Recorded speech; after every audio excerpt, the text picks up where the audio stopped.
19 अक्टूबर 2025। ये कुछ सुबह का टाइम था और वहीं पे लोअर म्यूजियम को खोला जाता है एज पर रूटीन। सारे गार्ड्स अपनी जगह पे थे और दुनिया भर से आए टूरिस्ट एंटर करते हैं म्यूजियम को। सुबह के 8:30 बजे। अब म्यूजियम को खुले 30 मिनट हो चुके थे। तभी जो म्यूजियम की दूसरी साइड जो रिवर सीन को लगती है, वहाँ पे थोड़ी अनयूजुअल थिंग्स होती है। एक ट्रक जो नॉर्मली फर्नीचर्स को हाई फ्लोर तक पहुंचाने के लिए यूज आता है, वो आके खड़ा होता है म्यूजियम की दूसरी दीवार के पास। और वो ट्रक पे एक मैकेनिकल लिफ्ट लगी हुई थी। ना ही इस ट्रक को फर्नीचर ऊपर चढ़ाना था और जो अंदर बैठे बंदों के इरादे भी सही नहीं थे। इस ग्रुप में टोटल 4 लोग थे और उन्होंने येलो कलर की वेस्ट भी पहनी हुई थी, बिल्कुल वैसे जैसे कंस्ट्रक्शन के वर्कर्स पहनते हैं। 4 में से 2 लोग वो लिफ्ट पे चढ़ते हैं और वो लिफ्ट को लेके जाते हैं म्यूजियम की बालकनी तक। ये बालकनी म्यूजियम के एक हिस्से तक जाती है जो कि होता है गैलरी डी अपोलोन, मतलब गैलरी ऑफ अपोलो। ये वही गैलरी है जहाँ पे फ्रांस के खजानों को रखा गया था डिस्प्ले के लिए। बट अपोलो गैलरी के अंदर घुसने के लिए एक यहाँ पे बड़ी रुकावट थी। उसके बीच में थी एक मोटे शीशे की दीवार। उन लोगों ने अपने बैग से डिस्क कटर निकाला और वो शीशा काट के अंदर तक पहुंच गए। ये सारी चीजें इतनी जल्दी हुई कि सिक्योरिटी गार्ड्स को तक पता नहीं चला था। पर इस हरकत से म्यूजियम का अलार्म ट्रिगर हो गया और सिक्योरिटी गार्ड्स ने उन चोरों को देख लिया था। पर वो चोरों को किसी चीज का डर नहीं था। उन्होंने अपने पावर टूल्स दिखाए और सिक्योरिटी गार्ड्स को डराया और फिर अपने काम पे लग गए। गार्ड्स ने अपने प्रोटोकॉल फॉलो करते हुए सारे टूरिस्ट्स को अपनी गैलरी से निकालना शुरू कर दिया था और पूरे म्यूजियम में लोग इधर उधर भाग रहे थे। जब तक पुलिस और स्टाफ्स पूरे टूरिस्ट्स को बाहर निकालने में बिजी थे, उन 2 चोरों ने मिलकर सारे ग्लास तोड़ दिए थे डिस्प्ले केसेस के जो कि गैलरी के अंदर थे। वहां से उन्होंने 9 कीमती आइटम उठाए और वहीं कटे शीशे से बाहर चले गए बालकनी के। और वहीं पे उनके 2 साथी 2 काले स्कूटर्स पे उनका इंतजार कर रहे थे। वो लोग लिफ्ट की सीढ़ियों से उतरे, स्कूटर्स पे बैठे और फरार हो गए। और ये सारी चीजें इतनी तेजी से हुई थी कि किसी को समझने का मौका तक नहीं मिला था। पुलिस के अकॉर्डिंग चोर म्यूजियम के अंदर 4 मिनट तक थे। पूरा ऑपरेशन, जिसमें ट्रक को पार्क करना, स्टेयर्स को एक्सटेंड करना, ग्लास को काटना और सामान लेके फरार हो जाना, इसमें टोटल लगे थे सिर्फ 8 मिनट। और उन चोरों ने जाते जाते ट्रक को आग लगाने की कोशिश भी की थी ताकि कोई एविडेंस और फिंगरप्रिंट्स ना बच जाए पुलिस वालों के लिए। पर वहीं पे म्यूजियम के एक स्टाफ मेंबर ने ये सब चीजें होने से रोक दी। ये चोर म्यूजियम से लेकर बुलेवार्ड पेरीफ्रीक, जो कि पेरिस की रिंग रोड थी, A6 मोटरवे के रास्ते से भागने में कामयाब हो गए थे। ये डे लाइट रॉबरी इंटॉलरेबल हो गई थी फ्रांस के लिए। बट मेन सवाल ये है कि म्यूजियम से चोरी क्या हुआ था? चोरों ने किन चीजों को निशाना बनाया था? जब पूरे नुकसान का अंदाजा लगाया गया तो पूरे फ्रांस वाले शॉक्ड थे। जो चीजें चोरी हुई थी उनकी फाइनेंशियल कीमत थी ही, बट उनके हिस्टोरिकल एंड कल्चरल वैल्यू को प्राइसलेस बताया जाता था। मिनिस्ट्री ऑफ कल्चर के अकॉर्डिंग लूवर म्यूजियम से टोटल 8 चीजें चोरी हुई थी। तो यहाँ आप सोचेंगे कि पहले मैंने 9 चीजें क्यों कही। चोरों ने 9 चीजें ही चोरी की थी, बट भागते हुए उनसे एक चीज सड़क पे गिर जाती है। ये 170 साल पुराना एम्प्रेस यूजेनी का ताज था। एम्प्रेस यूजेनी जो नेपोलियन 3 की वाइफ थी, ये ताज स्पेशली उनके लिए बनाया गया था इन 1855। जब चोर इसको टूटे हुए शीशे से निकाल रहे थे, उनको बहुत मुश्किल हुई क्योंकि वो ग्लास का होल बहुत छोटा था और ज़बरदस्ती बाहर निकालने से इस ताज को बहुत ज़्यादा नुकसान पहुंचा और रोड पे गिरने की वजह से भी इस पे बहुत स्क्रैचेस लगे।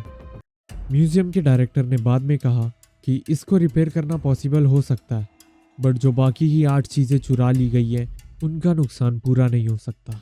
इनमें शामिल थे एम्प्रेस यूजेनी का एक खूबसूरत तियारा और एक ब्रूच, और एम्प्रेस मैरी लुइस जो कि नेपोलियन बोनापार्ट की सेकंड वाइफ थी, उनका एमरल्ड का हार और उसी सेट के ईयरिंग। उसके अलावा मैरी एमिली और क्वीन हॉर्टेंस की सेट का तियारा, नेकलेस और एक ईयरिंग जो कि थी सफायर की, और एक खास किस्म का ब्रूच जिसको रेलिक्वेरी ब्रूच कहा जाता था। ये सारी चीजें 19th सेंचुरी की थी। इनमें हजारों डायमंड्स, एमरल्ड्स, सफायर्स और काफी सारे वैल्यूएबल स्टोन्स थे। ये सिर्फ ज्वेलरी नहीं थी, ये एक पार्ट था रॉयल हिस्ट्री ऑफ फ्रांस का। अकॉर्डिंग टू एक एस्टिमेट, इसमें जो गोल्ड, एमरल्ड्स, डायमंड यूज हुए थे उनकी कीमत थी 102 मिलियन डॉलर्स की।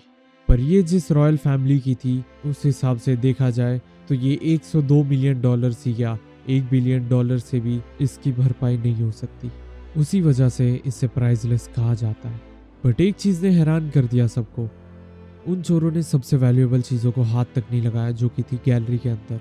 जैसे वहाँ का सबसे फेमस रीजेंट डायमंड, जिसकी अकेले की कीमत 51 मिलियन यूरोज या 60 मिलियन डॉलर्स है।